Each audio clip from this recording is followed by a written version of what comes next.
আছে দুইজন মানুষের মধ্যে সম্পর্ক নষ্ট, তাদের সম্পর্ক জোড়া লাগিয়ে দেওয়ার জন্য আপনি কৌশল করে মিথ্যা বলতে পারেন।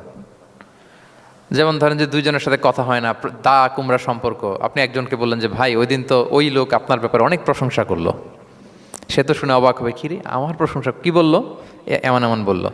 তো এটা শুনে ওই লোকের ব্যাপারে তার মনটা একটু নরম হবে। আবার তাকে বললেন যে উনি তো আপনার ব্যাপারে এরকম একটা পজিটিভ কমেন্ট করলো, সেও অবাক হবে, তাই নাকি, তার সাথে আমি এত ভুল বোঝাবুঝি, আসলে লোকটা তো তাইলে ভালো। এই যে দুজনকে আপনি এমন কিছু কথা কৌশল করে বললেন, ফলে তাদের মধ্যে একটা হৃদ্যতা তৈরি হবে। হঠাৎ দেখবেন যে একজন আরেকজনকে দেখে সালাম দিয়ে কথা বলে কোলাকুলি করে সেই আগের যেই শত্রুতা সব নিমেষে শেষ হয়ে গেছে, ঠিক কিনা বলেন? হ্যাঁ, এই যে মধ্যস্থতাকারী আপনি হলেন, এজন্য আল্লাহ তাআলা আপনাকে সওয়াব দিবেন।